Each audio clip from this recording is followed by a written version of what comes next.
सुबह के करीब 5 बजे मोहन अपने कमरे में सुकून की नींद सो रहा होता है, लेकिन तभी अचानक उसे बर्तनों के गिरने की आवाजें लगातार आने लगती हैं, जिससे उसकी नींद खुल जाती है। ये बर्तनों से युद्ध कौन लड़ रहा है? गरिमा, बाथरूम में हो क्या? लगता है घर में चूहे बिल्ली घुस आए हैं। गरिमा तो यहां नहीं है, बाहर जाकर देखता हूं।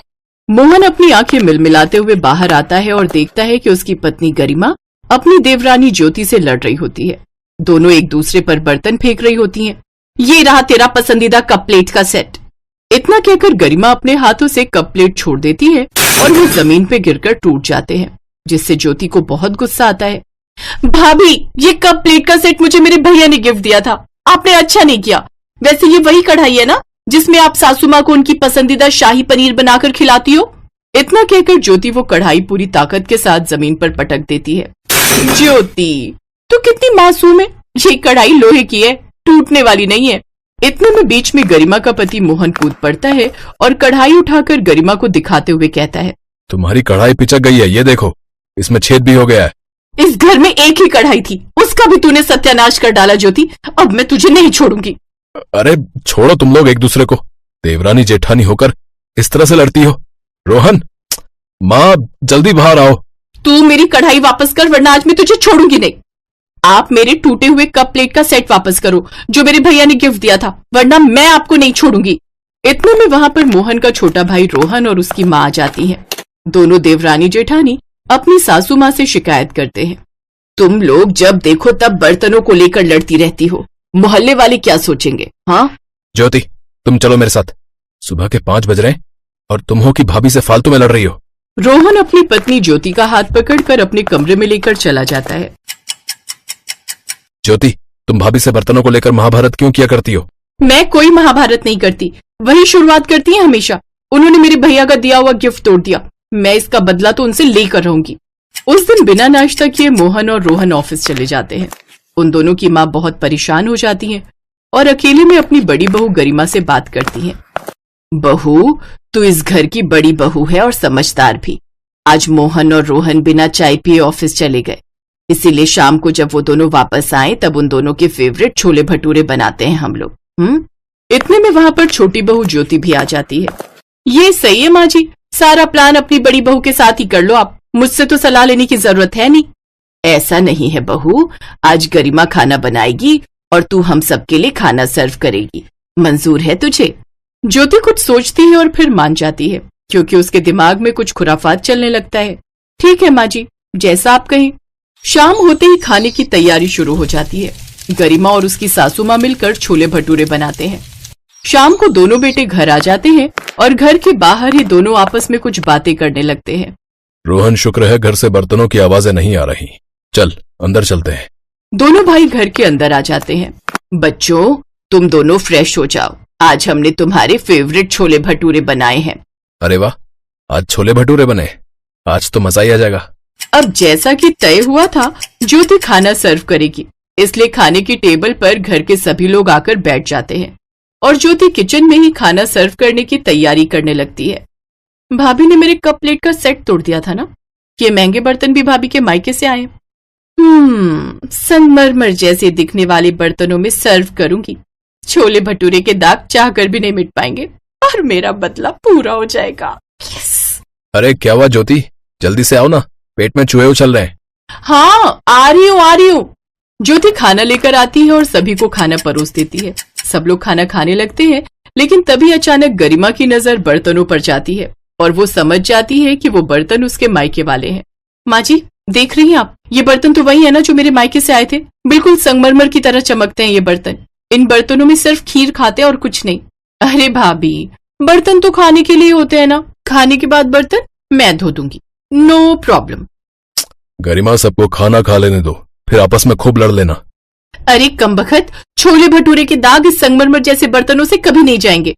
बहू, तू गुस्सा मत कर, तूने ज्योति के मायके से आए बर्तनों को तोड़ दिया था, उसका बदला पूरा हो गया। चुपचाप बैठकर खाना खाओ, बर्तन दोबारा आ जाएंगे। रात के करीब 12 बजे गरिमा उन दाग लगे बर्तनों को देखकर रोने लगती है। कौन कमबख्त कहता है कि दाग अच्छे होते हैं? मेरे मायके की निशानी को बर्बाद कर दिया ज्योति ने। फेंक देती हूँ इन्हें। गरिमा वो सारे बर्तन उठाकर रोती हुई छत पर चली जाती है और छत से सारे बर्तन एक एक करके बाहर फेंक देती है, जिससे सारे बर्तन चकनाचूर हो जाते हैं। तभी सासू माँ आवाज सुनकर छत पर आ जाती हैं। ये तू क्या कर रही है बहू? अरे दाग धब्बे नहीं गए तो क्या हुआ? अपने मायके की निशानियां कोई ऐसे तोड़ता है क्या? माँ जी, मैं आपकी वजह से चुप रहती हूँ, वरना इन बर्तनों की जगह मैं उस ज्योति का मुंह तोड़ दूं। मुझे लगता है अब कोई ना कोई फैसला करना ही होगा, वरना ये बर्तन एक दिन हमारे घर को बर्बाद कर डालेंगे। अगले दिन सासू माँ सबको अपने कमरे में बुलाती हैं। तुम दोनों देवरानी जेठानी हमेशा अपने अपने बर्तनों को लेकर लड़ाई झगड़ा किया करती हो। पड़ोसी भी शिकायत करते हैं मुझसे, तो आज से मैं तुम दोनों के बर्तनों का बंटवारा करती हूँ। गरिमा, आज से तुम अपने बर्तनों में अलग खाना बनाओगी और ज्योति तुम अपने बर्तनों में अलग। और रही मेरी बात, तो मैं एक दिन गरिमा के हाथ का खाना खाऊंगी और दूसरे दिन ज्योति के हाथ का। एक रात ज्योति अकेले किचन में खाना बना रही होती है। इससे अच्छा तो पहले ही था, हर काम में भाभी मेरी मदद कर दिया करती थी, अब सब कुछ अकेले ही करना पड़ता है। इतने में किचन में गरिमा आ जाती है। ज्योति, तू 1 घंटे से किचन में क्या कर रही है? जल्दी से काम खत्म कर, मुझे भी खाना बनाना है। आज मोहन के कुछ दोस्त आने वाले हैं। भाभी, मेरे हाथों में मशीन नहीं लगी हुई है, देख रही है ना खाना बना रही हूँ, डांस तो नहीं कर रही हूँ। ज्योति के खाना बनाने के बाद गरिमा खाना बनाने लगती है। बर्तनों का बंटवारा होने के बाद बहुत टेंशन हो गई है। खुद ही सब्जी काटनी पड़ती है, खुद ही बर्तन धोने पड़ते हैं, खुद खाना भी बनाना पड़ता है और खुद ही सर्व भी करना पड़ता है। गरिमा की यह हालत उसके पति मोहन से देखी नहीं जाती। खैर, रात में मोहन के दोस्त आते हैं और सब लोग खाना खाकर सो जाते हैं। वहीं दूसरी तरफ गरिमा अकेले ही किचन में ढेर सारे बर्तन धोने लगती है। मोहन अपने भाई रोहन से जाकर अकेले में बात करता है। रोहन, जब से इन दोनों के बर्तनों का बंटवारा हुआ है, दोनों की हालत खराब हो गई है। पहले मिलजुल कर काम जल्दी खत्म हो जाता था, अब अकेले ही सारा काम करना पड़ता है दोनों को। हाँ भैया, आपने मेरे दिल की बात कह दी। ज्योति भी इतना थक जाती है कि कमरे में आते ही तुरंत सो जाती है। मेरे पास एक प्लान है। 2 दिन बाद तू ज्योति से बोलना कि तेरे 8-10 दोस्त घर पर आने वाले हैं, और मैं गरिमा से शाम को बोलूंगा कि मेरे 10-15 लोग घर पर आने वाले हैं। बस भैया, बाकी का प्लान मैं समझ गया। 2 दिन बाद दोनों भाई ऐसा ही करते हैं। ये सुनकर गरिमा और ज्योति के होश उड़ जाते हैं। पहले से ही एक तरफ तो गरिमा परेशान थी और दूसरी तरफ ज्योति। इतने सारे लोग आने वाले हैं, ये सुनकर उनकी आंखों में आंसू आ जाते हैं। क्या हुआ तुम दोनों को? अब तो कोई एक दूसरे के बर्तन तोड़ नहीं रहा है, फिर क्यों दोनों का मुंह लटका हुआ है? हाँ माँ जी, जब से हम दोनों अलग हुए हैं मुझे बहुत मेहनत करनी पड़ती है और खर्चा भी डबल हो गया है। हाँ, और आज तो मोहन के 10-15 दोस्त आने वाले हैं। मैं अकेले इतना सारा खाना कैसे बना पाऊंगी? जब हम दोनों साथ में खाना बनाते थे तो बहुत आसानी से खाना बन जाता था। माँ जी, बर्तनों का बंटवारा खत्म कर दीजिए। भाभी, मुझे माफ कर दीजिए। मुझे माफ कर दे ज्योति, लड़ाई झगड़ा करके कोई फायदा नहीं होता है। आज से हम दोनों फिर से एक साथ सारा काम करेंगे। इस तरह रोहन, मोहन और उनकी माँ का ये प्लान सक्सेसफुल हो जाता है। दोनों देवरानी जेठानी एक बार फिर से एक साथ मिलकर खाना बनाने लगती हैं और फिर कभी लड़ाई नहीं करती और सभी खुशी खुशी रहने लगते हैं। उषा देवी की 2 बहुएं नीलम और कविता। बड़ी बहू नीलम के 2 बच्चे थे और छोटी बहू कविता की शादी को 1 साल होने वाला था। नीलम बड़ी थी, इसलिए अपनी आदत के हिसाब से हर जगह अपना रुतबा दिखाने की उसकी आदत थी। वो कविता को आगे बढ़ने ही नहीं देती थी। कविता, रोटियां भी रहने दो, मैंने बाहर वेज बिरयानी सबको सर्व की है। पर भाभी, बुआ जी तो रोटी मांग रही थी, उन्होंने कहा कि वो चावल नहीं खाती हैं। मैंने कहा ना, अभी रुक जाओ, रोटियां जरूरत होगी तो बना लेंगे। भाई दूज का त्योहार था, घर में सब मेहमान आए हुए थे, इसलिए उषा देवी की दोनों बहुएं रसोई में दोपहर का खाना बना रही थी। नीलम ने वेजिटेबल बिरयानी बनाई थी और वो सबके सामने अपनी उसी बिरयानी के गुण गा रही थी, जैसे कि अपने मुंह में या मिट्ठू बनने वाली बात हो। बुआ जी, थोड़ी और बिरयानी लीजिए ना, मुझे लगता है आपको बिरयानी पसंद नहीं आई। नहीं नहीं बहू, तुम्हारे हाथ का खाना तो मुझे बहुत पसंद है, बहुत ही स्वादिष्ट खाना बनाती हो तुम, पर मैं ज्यादा चावल नहीं खाती हूँ। रुको ननद जी, मैं अभी रोटी मंगवाती हूँ। कविता बहू, क्या हुआ, रोटी बनी नहीं क्या अभी तक? मैं खुद ही देख कर आती हूँ। उषा देवी रसोई में जाती है तो कविता रसोई में रोटी बनाने की जगह मीठी सेवई बना रही थी। उषा देवी को गुस्सा आ गया और उन्होंने कविता की डांट लगा दी।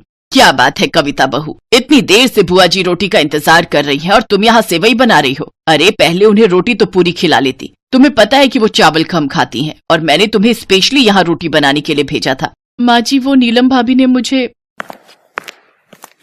कविता तुम रहने दो, मैं रोटियां सेक देती हूँ। माँ जी आप बाहर जाओ, मैं जल्दी जल्दी रोटी सेक कर लाती हूँ। पहली बार कविता को एहसास हुआ कि नीलम उसके साथ सही नहीं कर रही है। उस दिन उसने ठान लिया कि वो देवरानी है तो क्या हुआ, पर इस तरह से जेठानी का गलत व्यवहार भी तो वो सहन नहीं कर सकती ना। अब वो चौकन्ना रहने लगी। जब भी नीलम अपने आप को आगे करती तो कविता भी पीछे नहीं हटती, पर वो इस बात का जरूर ध्यान रखती थी कि नीलम उसकी जेठानी है तो उसका मान सम्मान भी बना रहे। एक दिन उषा देवी की बहन और बेटी उन सबके साथ बाजार गई। उषा देवी की बहन की लड़की किरण की शादी थी तो वो सब उसी की शादी की शॉपिंग के लिए गई हुई थी। मौसी जी ये लहंगा किरण पर बहुत अच्छा लगेगा। क्यों किरण? नीलम भाभी कविता भाभी जो प्याजी कलर का लहंगा दिखा रही है वो भी बहुत अच्छा है। आजकल प्याजी रंग बहुत इन है। मैंने बहुत सारी एक्ट्रेस को देखा है, वो आजकल इसी कलर के लहंगे अपनी शादी में पहन रही हैं। इसमें फोटोग्राफ्स बहुत अच्छे आते हैं। एक काम करना किरण, तुम दामाद जी के भी सेम कपड़े ही बनाना, बहुत सुंदर लगेंगे। और वो जो मैंने पार्लर वाली तुम्हें बताई है ना, वो इतना सुंदर मेकअप करती है ना कि तुम बहुत सुंदर लगने वाली हो। सच कविता भाभी, आपने तो मेरी शादी की बहुत ही बढ़िया शॉपिंग करवा दी है। अरे भाभियां होती ही इसीलिए हैं कि अपनी ननद का ख्याल रख सके। सच कविता, तुम्हारी चॉइस बहुत अच्छी है। अरे रितु, ये आजकल के बच्चे हैं ना तो ये हमसे ज्यादा जानते हैं। कविता भाभी आप सामने मेरे साथ उस शॉप पर चलना, मुझे वहाँ से अपनी जीन्स के साथ अच्छा सा टॉप भी लेना है। मुझे धीरज ने बोला था कि अगर हम हनीमून पर जाते हैं तो जीन्स भी आप समझ रहे हो ना भाभी? मैं सब समझ रही हूँ किरण, बहुत अच्छा लगता है ये सब शॉपिंग करना, खट्टी मीठी यादें बन जाती हैं। नीलम बुरी तरह से चिढ़ चुकी थी क्योंकि सब कविता को ही महत्व दे रहे थे। तभी नीलम का बेटा आइसक्रीम की जिद करने लगता है। मम्मी मुझे आइसक्रीम लेनी है। Mummy mummy. नहीं लेनी आइसक्रीम, मैंने कहा नहीं लेनी। क्या बात है बहू, बिट्टू को क्यों मार रही हो? किस बात का गुस्सा है? पता नहीं रितु, इसे आजकल क्या होता जा रहा है, जब देखो गुस्से में भरी रहती है। बहू थोड़ा लिहाज करो, ये बाजार है, हम किसी की दुकान पर बैठे हैं। अरे बहू छोड़ो, भी बच्चा है, कोई बात नहीं। आओ देखो जरा, मेरे लिए भी एक साड़ी पसंद कर लो। लाओ गुड़िया को मेरी गोदी में दे दो। नीलम गुड़िया को अपनी सास की गोदी में दे देती है। वो लोग साड़ी देखने लगते हैं। कुछ देर बाद जब कविता किरण के साथ वापस लौटती है तो उस समय सबका ध्यान बिट्टू की तरफ जाता है। बिट्टू वहाँ नहीं था। बिट्टू बिट्टू कहाँ गया? बिट्टू, कविता किरण तुम दोनों ने बिट्टू को देखा दुकान से बाहर कहीं जाते हुए? नहीं भाभी, दुकान के बाहर तो हमें बिट्टू कहीं नहीं दिखा। रुको मैं देखती हूँ, क्या पता बाहर खड़ा हुआ हो। सब लोग बिट्टू को ढूंढने लगते हैं पर बिट्टू कहीं भी दिखाई नहीं देता।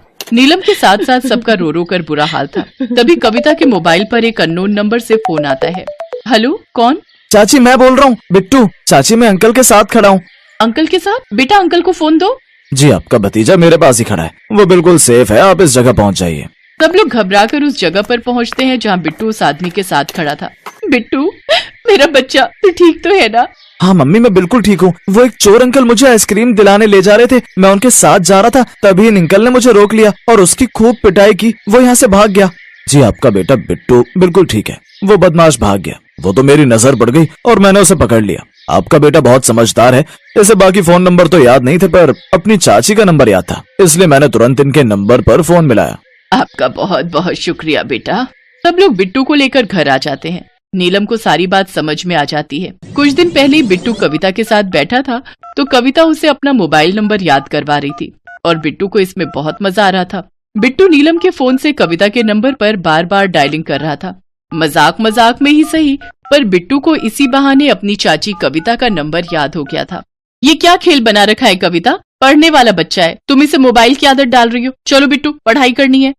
नीलम को सब कुछ याद आ जाता है और वो बहुत शर्मिंदा होती है। उसकी आंखों में आंसू थे। आई एम सॉरी कविता, मुझे माफ कर दो, मैंने तुम्हें समझने में बहुत बड़ी गलती की। तुम सचमुच सबका कितना ख्याल रखती हो।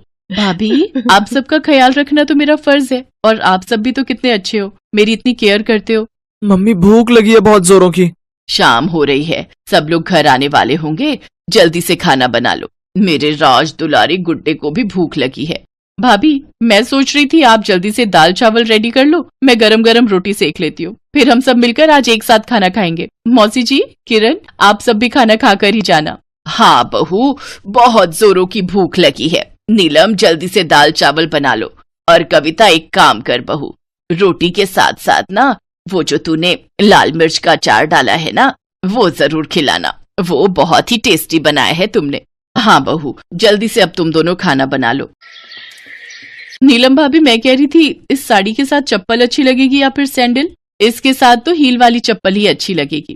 कुछ भी कहो भाभी, के चावल एक एक दाने खिले हुए बनते हैं। मुझे तो ऐसे चावल बनाने ही नहीं आते। भाभी, मुझे भी इस तरह के चावल बनाने सिखाओ ना, जिसमें एक एक दाना अलग हो।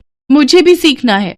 और फिर इस तरह हंसते और खट्टी मीठी बातें करते हुए देवरानी जेठानी दोनों एक दूसरे के गले लग जाती हैं।